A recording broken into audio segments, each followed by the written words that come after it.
Assalamualaikum warahmatullahi wabarakatuh. Kembali lagi di channel Wayah Surup. Pak Haryo, lelaki parubaya, duduk di beranda rumahnya yang hampir rubuh.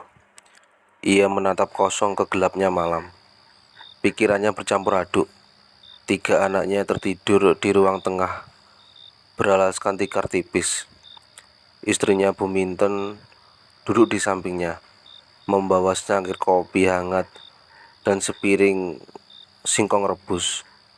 Kehidupan yang serba kekurangan membuat mereka sering terjaga hingga larut malam, membicarakan cara untuk bertahan hidup. Bu, aku sudah capek hidup begini. Aku nggak tahu lagi harus gimana. Semua usaha sudah aku coba, tapi hasilnya tetap nihil. Hutang malah makin menumpuk. Apa kita cari pesugihan saja, Bu? Pesugihan kandang bubrah, ucap Pak Haryo tiba-tiba. Bu Minten terkejut, matanya membulat. Astagfirullahaladzim, Pak. Jangan ngomong yang enggak-enggak. Aku nggak mau kita ada urusan sama makhluk gaib. Aku takut ada yang terjadi sama kita atau anak-anak. Namun di hati Pak Haryo, niat itu semakin kuat. Ia merasa pesugihan adalah satu-satunya jalan keluar dari kemiskinan yang melilit keluarganya. Bu, aku nggak punya pilihan lagi.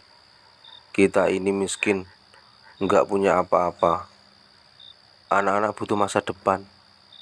Kalau aku nggak bertindak sekarang, kapan lagi? Pak Haryo menjawab dengan nada penuh frustasi. Bu Minten hanya bisa menunduk, memandang ketiga anak mereka yang tertidur lelap. Air matanya jatuh. Ia tahu suaminya berada di ujung batas kesabarannya, tetapi ia juga takut kehilangan segalanya. Keesokan harinya, Pak Haryo mencari tahu tentang pesugihan kandang bubrah. Konon, pesugihan ini terkenal karena memberikan kekayaan secara instan. Namun, ada syarat yang harus dipenuhi. Rumah yang ditempati harus direnovasi setiap setahun sekali. Renovasi itu bukan sekedar memperbaiki, tetapi sebagai bentuk penghormatan kepada makhluk gaib yang tinggal di rumah tersebut. Jika syarat ini dilanggar, maka pemilik rumah akan menerima malapetaka.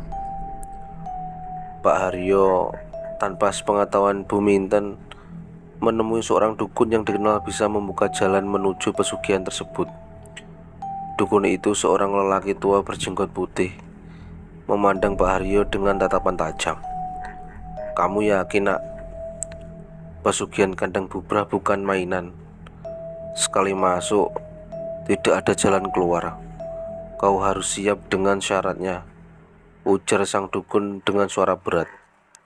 Saya siap, Pak. Saya hanya ingin keluarga saya hidup berkecukupan, jawab Pak Haryo tanpa ragu. Dukun itu memberikan petunjuk. Ia harus membawa saji dan melakukan ritual di rumahnya sendiri pada malam Jumat Kliwon.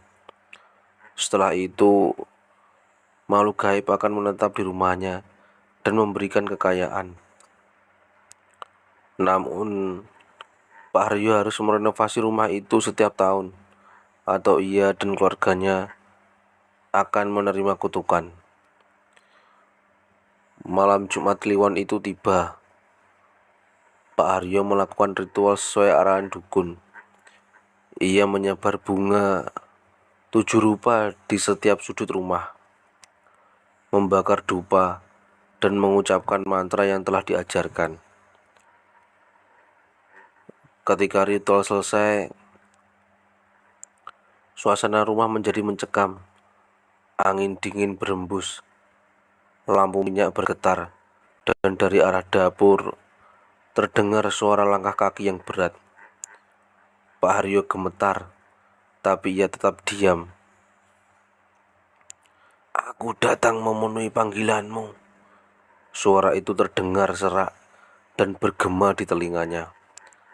Dalam gelap, Pak Haryo melihat sosok tinggi besar dengan wajah menyeramkan berdiri di sudut ruangan.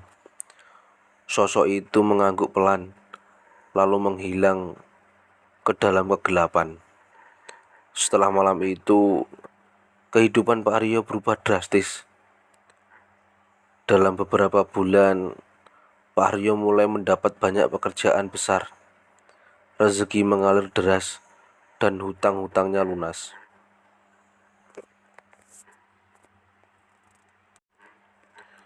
Ia bahkan bisa merenovasi rumah mereka menjadi lebih layak.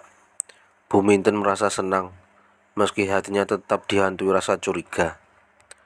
Pak Haryo tak pernah menceritakan apa yang sebenarnya ia lakukan. Namun, setahun berlalu dan Pak Haryo lupa pada perjanjiannya. Ia terlalu sibuk menikmati hasil jerih payahnya. Rumah mereka yang seharusnya direnovasi tetap dibiarkan begitu saja. Bu Minten mulai merasa ada keanehan. Suara-suara aneh terdengar di malam hari, seperti langkah kaki di atap dan suara geraman dari dalam dinding. Anak-anak mereka pun mulai sakit-sakitan. Anak sulung mereka sering mengalami mimpi buruk dan terbangun dengan tubuh penuh luka goresan. Bu Minten akhirnya mendesak Pak Haryo untuk jujur. Singkat cerita, kehidupan Pak Haryo dan keluarganya berubah drastis. Dalam waktu singkat, warga sekitar yang dulu mengenalnya sebagai lelaki miskin dengan rumah dari bambu dan atap bocor, kini hanya bisa melongo melihat kemewahan yang tiba-tiba melingkupi hidupnya. Rumahnya yang dulu kecil dan hampir roboh, kini berdiri megah dengan tembok kokoh, cat mengkilap, dan halaman luas. Bahkan setiap tahun rumah itu selalu direnovasi, membuatnya terlihat semakin mewah. Pak Haryo yang dulu sering terlihat lesu karena beban hidup, sekarang sering melangkah dengan percaya diri. Pakaiannya rapi, dan ia mulai mengendarai mobil keluaran terbaru. Anak-anaknya yang dulu sering terlihat bermain dengan pakaian lusuh, kini bersekolah di tempat elit dengan seragam mahal. Warga desa tak habis pikir. Mereka bertanya-tanya, dari mana kekayaan itu berasal? Kamu tahu nggak? Si Haryo itu sekarang kaya mendadak. Padahal dulu mau makan aja susah. Sekarang malah punya rumah kayak istana, bisik seorang ibu di warung kopi. Iya, aneh banget. Katanya dia cuma kerja jadi kuli bangunan. Masa bisa kayak begitu? Apa jangan-jangan dia pakai pesugihan? Sahut yang lain dengan suara pelan, takut terdengar.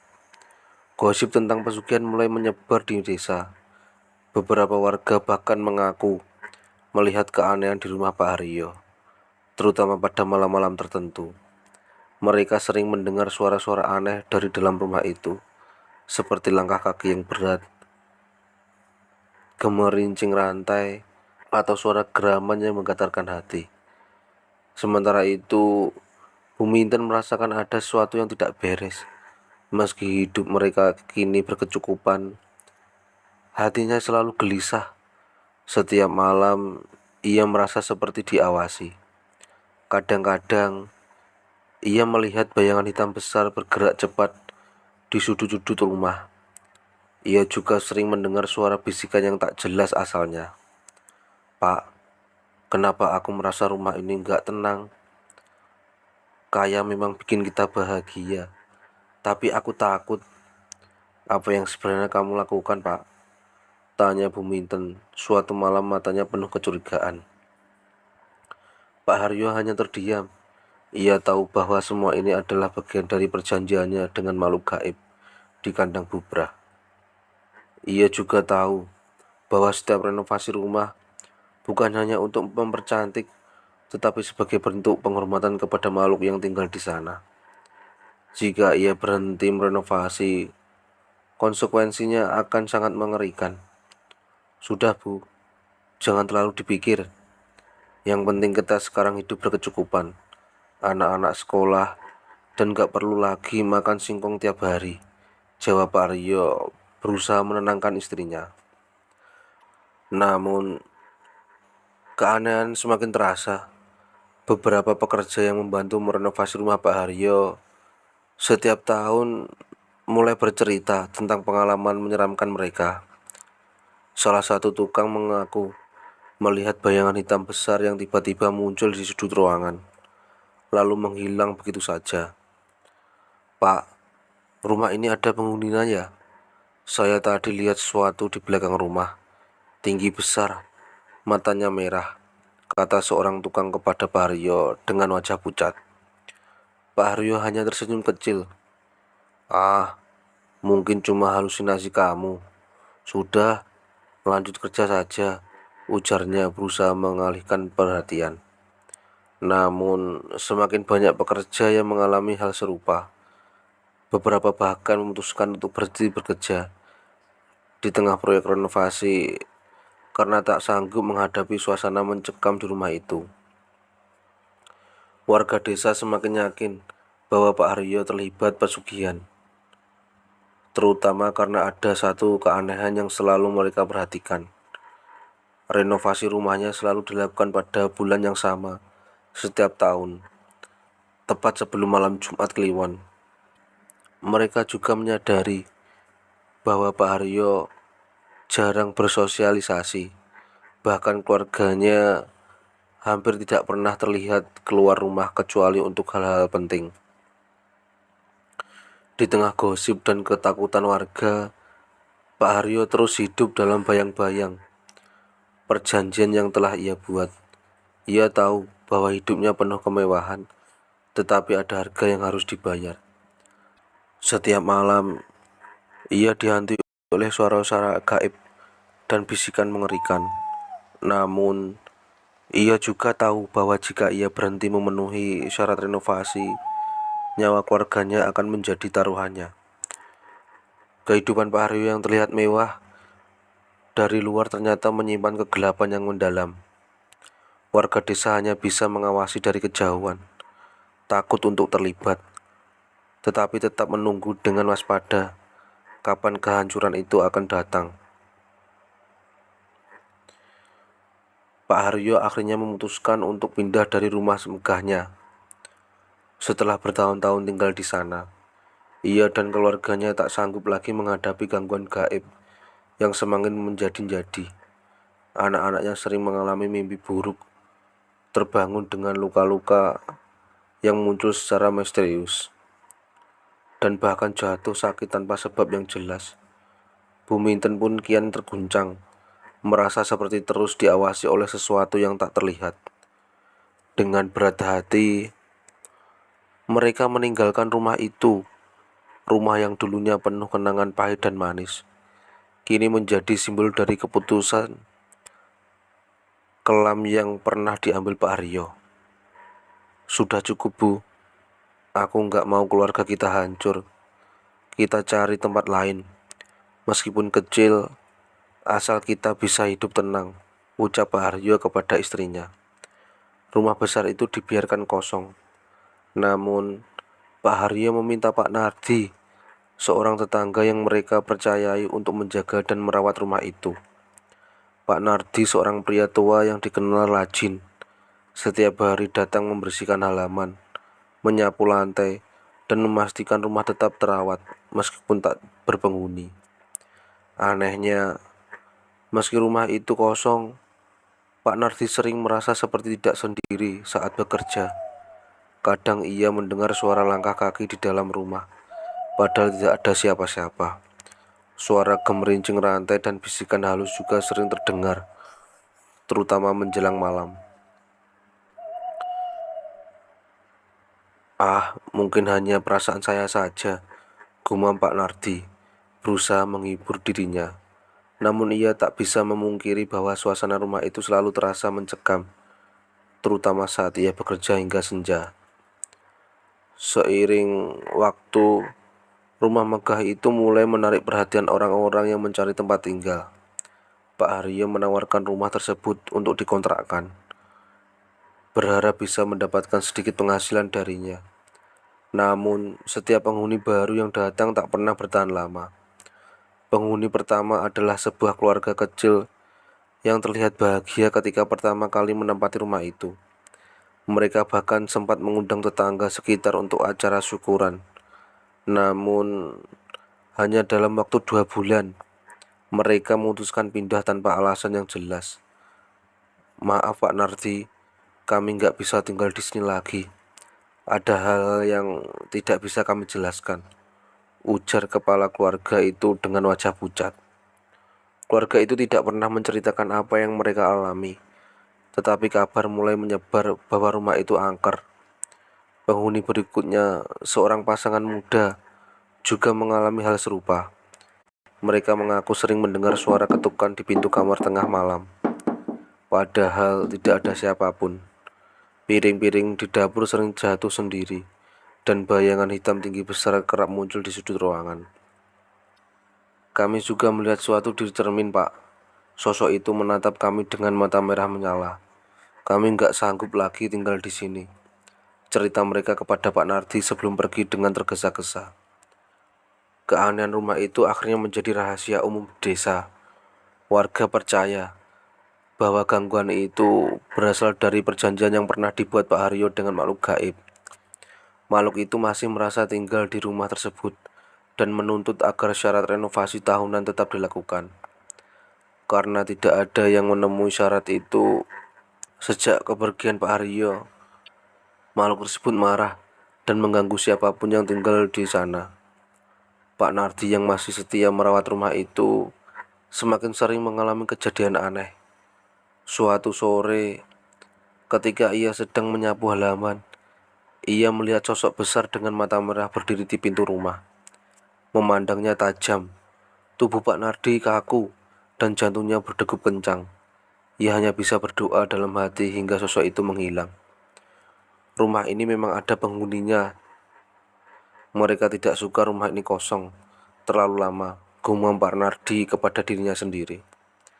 Warga desa yang penasaran juga pernah mencoba datang ke rumah itu untuk membuktikan cerita-cerita horor yang beredar.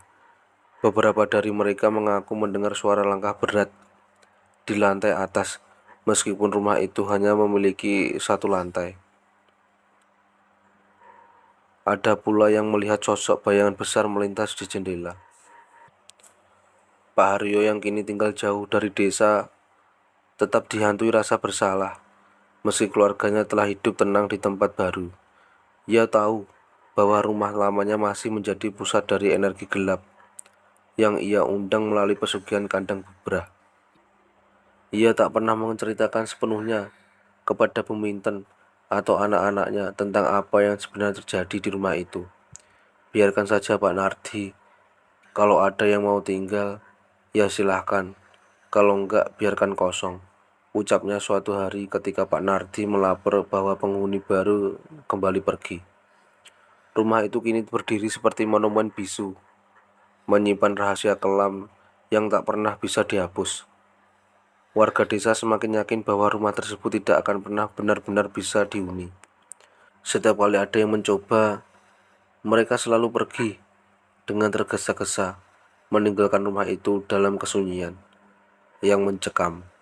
Sosok gaib yang tinggal di sana tetap menunggu, menuntut agar syarat renovasi tahunan dipenuhi.